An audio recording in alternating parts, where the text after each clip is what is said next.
This is the father of Blizzard, John's holding. He was a super racer himself in 2019. In 2020, he bred a super ace pigeon, which was 3rd provincial and 4th provincial ace pigeon 2 years in a row. And now one of Pierre's best breeders. In 2021, he threw the Blizzard. His full sister was coupled to the mealy cock, and that is the grandmother of King Arthur, first national ace pigeon 2023. Brilliant breeding line.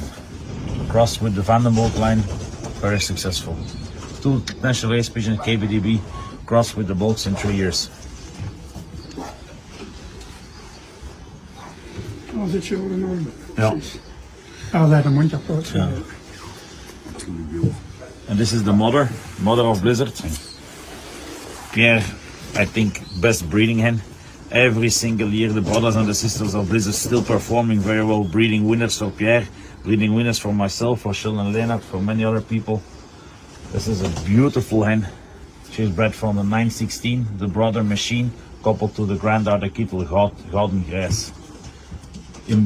Unbelievable quality of that pigeon. She is mother to the 366, a super breeder, 5 times first. She's mother to the other brother, Blizzard. She's mother to the next brother, Blizzard, which also breed first prize winners. She's mother to Blizzard himself. She bred, I think, already 6 or 7 first prize winners and breeders in the last 3 years. Something else, isn't she? She's beautiful. Yeah. Everything there. Yeah.